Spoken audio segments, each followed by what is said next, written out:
When I was growing up, it was just me and Mom. Dad left when I was very young, and I hardly remember him now. Mom worked really hard, juggling different jobs to make ends meet and make sure I could focus on my studies. Thanks to her sacrifices, I got a scholarship that helped me finish college without ending up in huge debt. I studied business management because I was determined to succeed and never experienced the financial struggles we faced when I was young. After graduating, I moved to the city. Starting out was tough.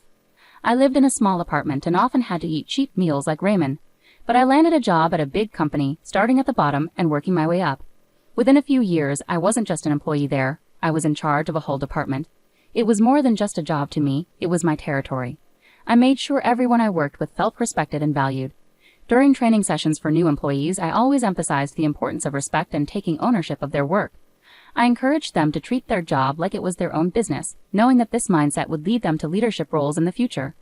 The team was strong, made up of really good people. When I was chosen for the department head position, we went to a nearby bar to celebrate. It wasn't a fancy place, just cozy with cold beer and lots of laughter. Here's to Erica, our boss. Marco, who I've known for ages, lifted his glass high. Everyone else joined in, clinking their glasses together loudly in the noisy bar. Thanks everyone. We're a team in this. Here's to achieving more and making our mark. I shouted over the noise, and the team cheered loudly in agreement. That night, amid all the congratulations and cheers, I noticed Jake. He saw me looking and walked over with a grin that could light up a room. I couldn't help but notice the celebration. What's the occasion? He asked, leaning casually against the bar. Just a little career boost. I've been made the new head of my department, I replied, trying to downplay it. That's impressive. It must come with its challenges, he said, nodding with understanding. I'm Jake, by the way. Erica, nice to meet you, Jake. We ended up having a more serious conversation than I expected that night. It turned out Jake was a financier, comfortable with numbers just like I was with project plans. Over the next 6 months, our casual dates evolved into spending weekends together.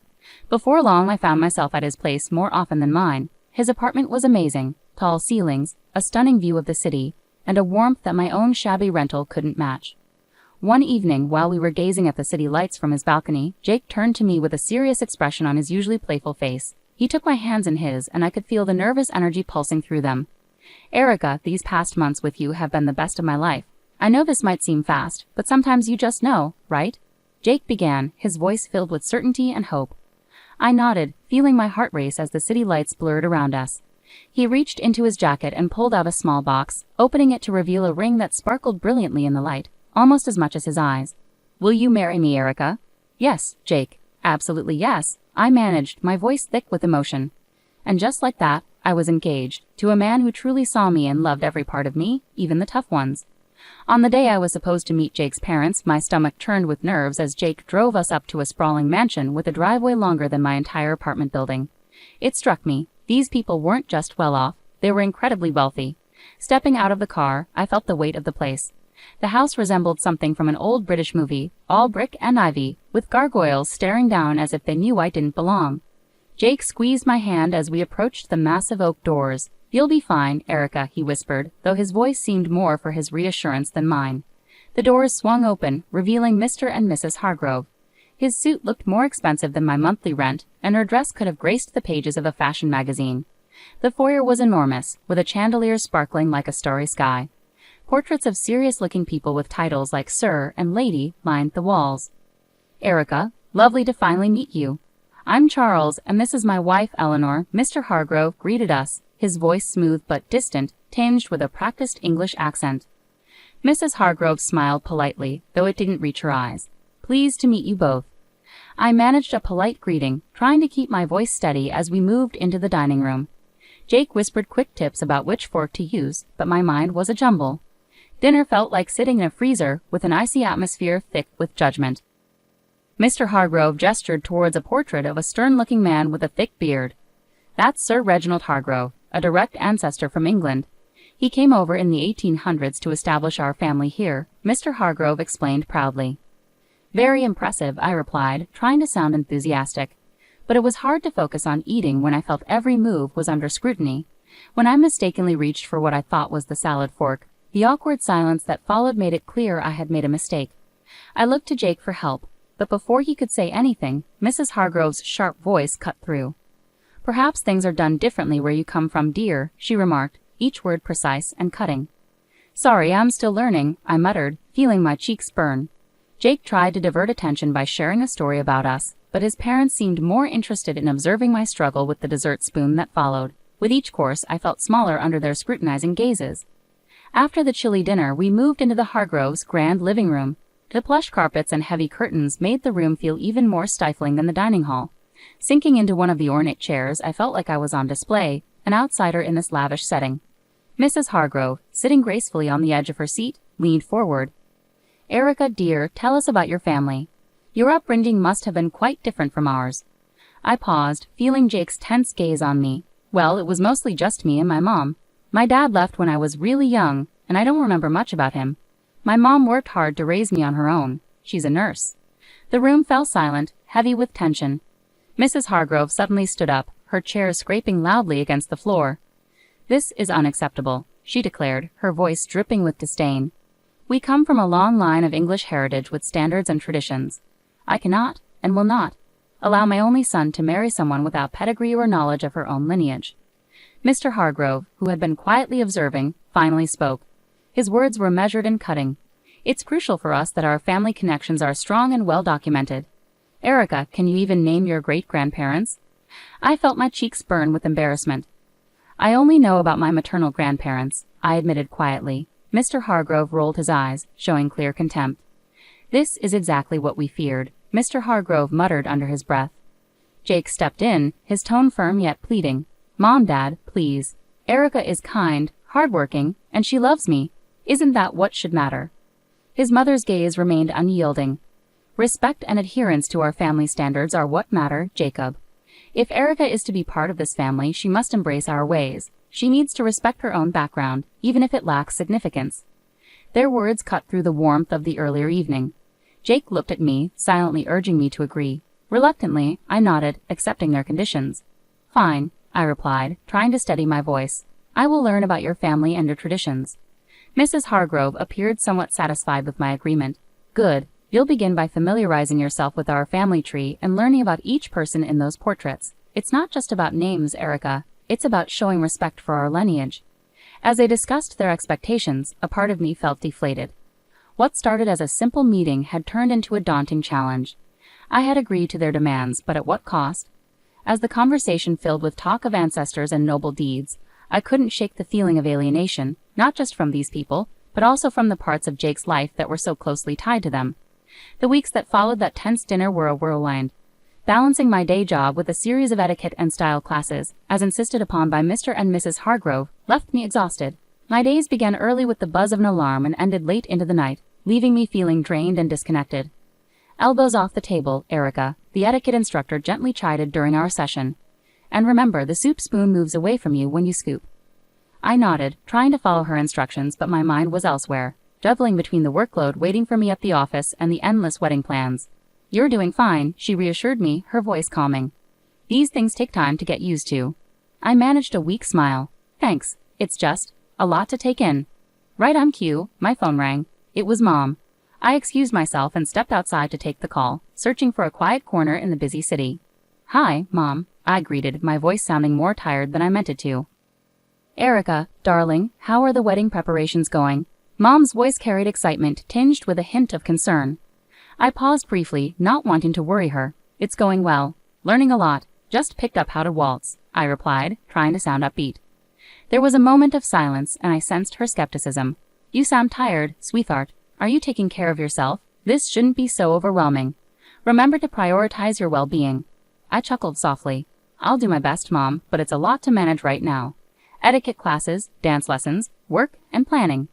Keep focused on what matters, Erica. It's you and Jake that count, not all these rules and lessons." Her words were comforting, but once we hung up, the weight of my responsibilities settled heavily on me once more. I found myself caught in a relentless struggle between pleasing Jake's parents and maintaining my own sanity. Each day seemed like an endless marathon with no clear finish line.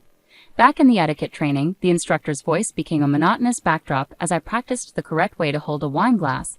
Apparently, pinching the stem, not the bowl, was crucial. In rare moments of respite, I'd lie on my back, staring at the ceiling, questioning whether all the effort was worth it. The constant scrutiny, the endless lessons, and the cold disapproval from Mr. and Mrs. Hargrove whenever I made a mistake, which happened more often than I cared to admit. One evening, just as I was drifting off to sleep, My phone buzzed. It was Jake, his text lighting up the screen. "How was your day? Miss you." I stared at the message, my fingers hesitating over the keyboard. I wanted to pour out my frustrations and fears to him, but I held back. Instead, I replied with a simple, "Miss you too." Long day, but hanging in there. As I set the phone down, the silence of my apartment felt suffocating. Was this how things were going to be? Pushing through exhaustion, forcing smiles through stress. All to fit into a world that increasingly felt foreign to me. The big day had finally arrived. The venue buzzed with flowers, elegant dresses, and the city's elite mingling around. My stomach churned as I stood in my flowing white gown, struggling to calm my nerves.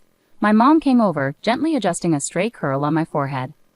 "Everything will be okay, Erica," she whispered reassuringly, her smile warm.